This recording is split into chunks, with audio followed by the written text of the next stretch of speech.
打空调孔的方法，首先在墙面上定一下位，扩出一个月牙儿。接下来呀，我们把这个水钻慢慢的往上抬，把这个定位的这个孔给它扩深一些，让这个水钻里边高外边低，也就是说这个空调孔啊里高外低。定完位之后啊，我们把这个防尘袋给它粘上，周围用力给它按压瓷实了，这样防止这个灰尘掉入下边。这时咱把钻头插入防尘袋孔中，开始打这个空调孔。我们摁的时候要缓慢的用力，不要太用力。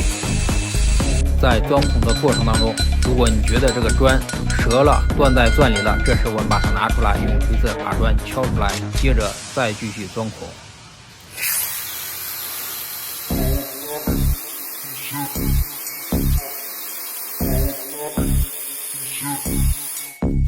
这样咱们这个空调孔就打好了。我们把这个防尘袋，你看这个防尘袋质量挺好，粘下来一大块灰。好，这个空调孔咱们已经打好了。